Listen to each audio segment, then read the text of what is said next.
The purpose of this video is to try and simplify fixed operations marketing.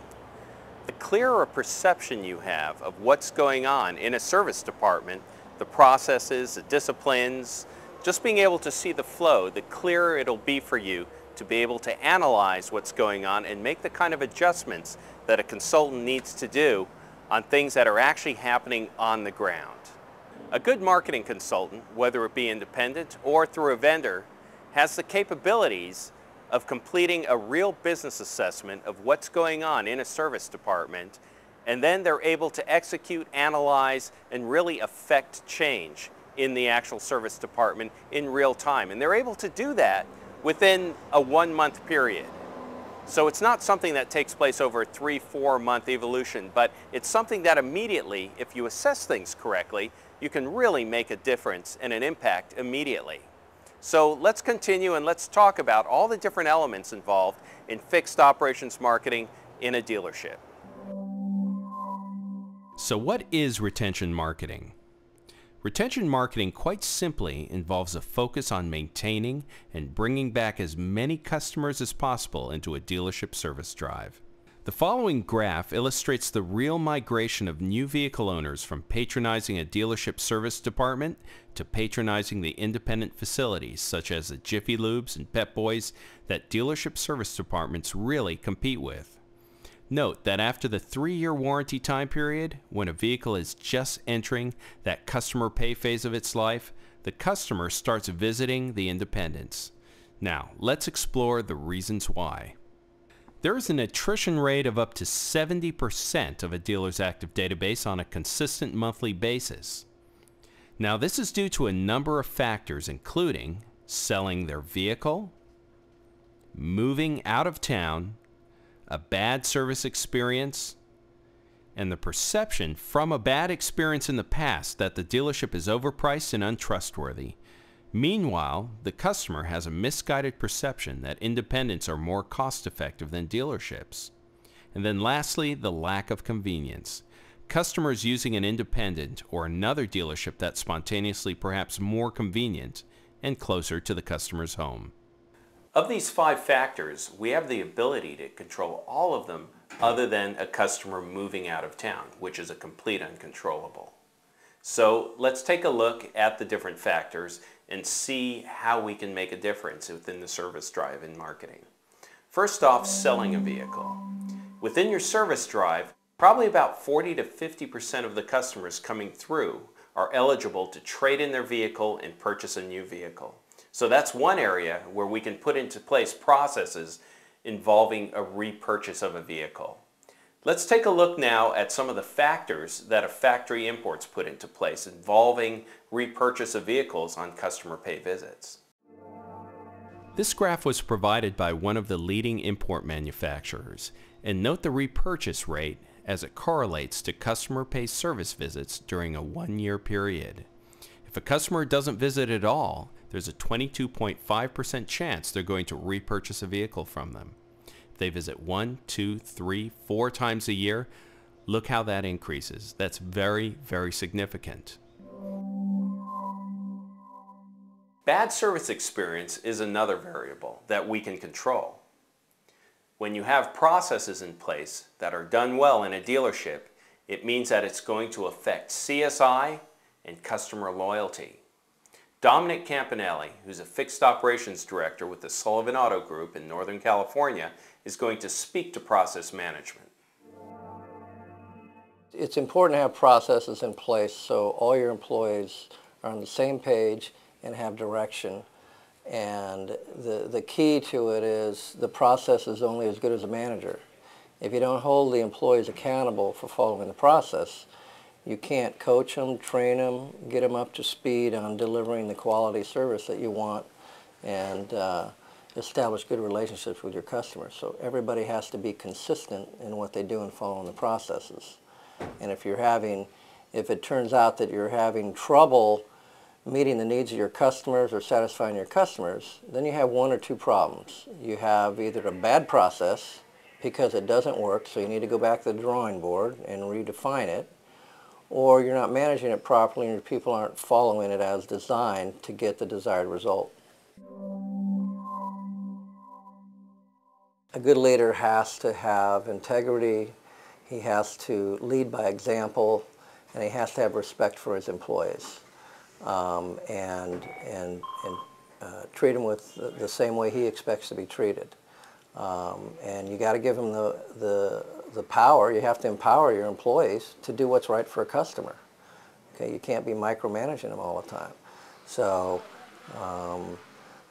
that means you have to be a real active listener, and when your employees need help or support, you got to listen to them like they're the only person around at the time, and they have your full attention. If your employees don't think that they have your support as a leader, then you're not going to get the desired result. It's crucial to follow up with employees and give them the tools and the training they need.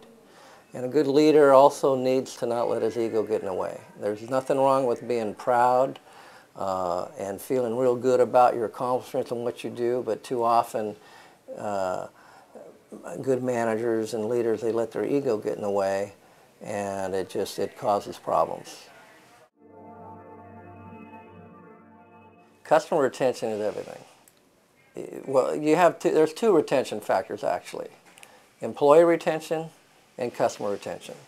If you have unhappy employees, you're going to end up with unhappy customers. So when we talk about retention, you have to focus on both. Because if you're turning over employees all the time, then your customers are going to see a lot of turnover. They're not going to have relationships built with people because there's always a new face, so they're going to get uneasy, and you risk losing customers.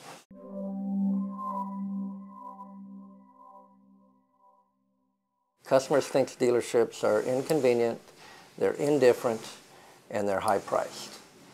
And we've been working to change that perception for years and years, but the answers are still the same.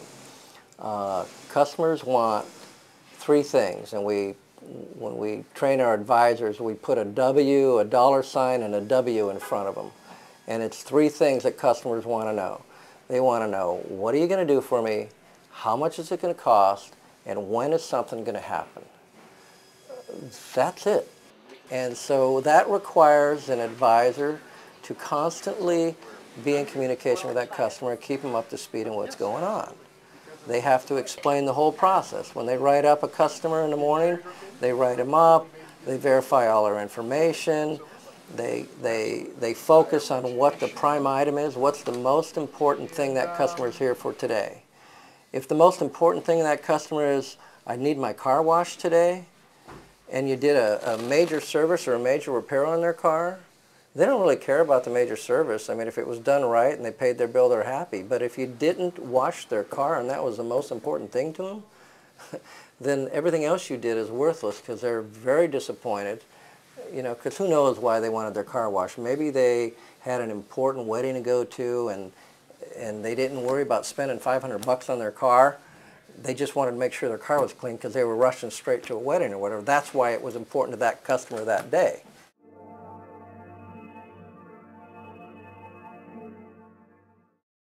One of the key retention elements that a dealership deals with is basically the convenience of going elsewhere for a customer. And basically they're competing with MLRs, an acronym for maintenance and light repair shops, or as we know them as, independents, like Midas, Jiffy Lube, different shops like that. It's very difficult to compete against independents because of the perception with customers that they're less expensive, and because they're located throughout the town, they're more convenient, which perhaps they are. So what factories are doing now is that they're addressing that problem for their survival. And their pilots, express maintenance pilots, where they're actually offering at dealerships, some of the top factory import dealerships, bare bones factory maintenance just to get the customers in. And then what they're doing is that they're finding about 80% of those customers coming in on these express maintenances are actually being upsold onto other services. So what's in a database? The dealership database hosted within an in-store DMS system, such as Reynolds & Reynolds, ADP, or UCS, are transactional records of past customer service purchases. This is primarily the most valuable source of recurring revenue for any company, be it automotive or otherwise. A customer database can be manipulated or segmented by time, make, model, and mileage, as well as by proximity to the dealership.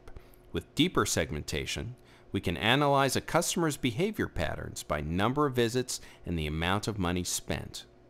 This technique will help us differentiate the highest valued warranty and customer pay customers within a dealership. By knowing your customers' spending habits and their regard for your dealership based upon number of visits, we can better create a loyalty retention strategy that focuses on a more specialized means of communicating and monitoring for these vital special interest groups. And now Dan McNamee with Freeman Motors will talk about active and inactive databases. When we talk about that, we're really talking about active versus inactive clients, customers who have or haven't been in the dealership in a prescribed period of time. Now, when we talk about that, most manufacturers today on a newer car want to see a vehicle in every 6 months or every 5,000 miles. On an older car, 2004 or older, want to see them in every 4 months or every 3,000 miles. Now, some service managers may say, if I haven't seen a car in 12 months, I'm okay with that. They don't get panicked until 18-month period. I personally, if it's a newer car, want to see them in, if I haven't seen them in 9 months, I'm a little concerned that they might be a lost soul. I might have lost them as a customer, and I certainly want to do that. On an older car, if they haven't been in 6 months, I'm getting a little bit nervous about that. I want to make sure that they get them into the store. We have several tools that we can offer our service managers to bring those clients back in to an active status to our dealership. We have an email program that's excellent. We have a conquest mail piece that we can offer to them, and we have phone system programs that we can offer them also to bring them back in. At the end of the day, we want to make sure that we help our service managers track those customers, don't lose sight of them, and offer them all the tools they have to bring them back in and keep them active in their dealerships. A dealership is well advised to have 2 primary marketing strategies being executed concurrently to ensure a benchmark retention rate. A mileage-driven, maintenance-driven retention program, which is basic customer point-of-contact lifecycle management elements, either multi-channel or static. That includes vehicle purchase welcome communication with call-to-action incentives to secure a first service appointment, a BDC Live first appointment scheduling based upon a general mileage formula, pre-appointment reminder automated communications, phone, email, or direct mail, multi-channel mileage-driven maintenance reminder communications with incentive discounts via email, voicemail, and direct mail, or preferably a combination of all. Second maintenance reminder letter, email, phone call, the CSI call, and the safety net lost soul exit BDC strategy, live or scripted phone follow-up with both live and automated outbound calls, in the case of segmented based valuing, and live inbound communication to assess the reasons for not returning and reacting accordingly. Secondarily, a time-driven conquest direct and email strategy. Database target, 3 to 24 month active and inactive database, segmented or not segmented. Communication cycles, 30 or 60 day cycles of complete 3 to 24 month database drops. Multi-channel or static mediums, direct mail, email, and voicemail. We're going to talk about coupons and the importance of coupons driving traffic into your clients' dealerships. Now, when we send out coupons, we want to make sure our coupons have a draw to be able to draw them in. They need to be enticing enough to draw them into the dealership. But we also want to make sure that they don't have a negative effect on your dealerships, on your clients' effective labor rate, or on their average hours per RO or average dollars per RO. So we want to make sure that you help your service manager do a comparative study in his market area to make sure that the prices he put it out, they only need to be fair prices. They don't need to be the lowest in town. They don't need to be loss leaders. They just need to be a fair price. Because what we know, in fact, is if it's a fair price, cheap people will come into the dealership.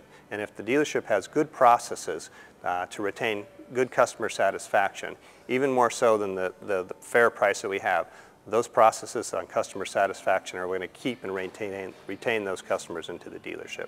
When we send out these coupons, when you're working with the service manager, there's 3 primary coupons that we know drive traffic into the dealership. The first is a lube, oil, and filter service, fairly priced in that area, maybe even $1 less than some of the competitors. The oil stop, the Pennzoil, quick 10-minute oil changes. So when you're doing that survey and set up a price, set it up competitively. Tire rotation is also another good one that drives traffic into the dealership. Tire rotation also allows us to get the tires off the car so we can do a brake inspection, and there's a greater potential for upsell in brakes and axle boots and wheel bearings that may be leaking.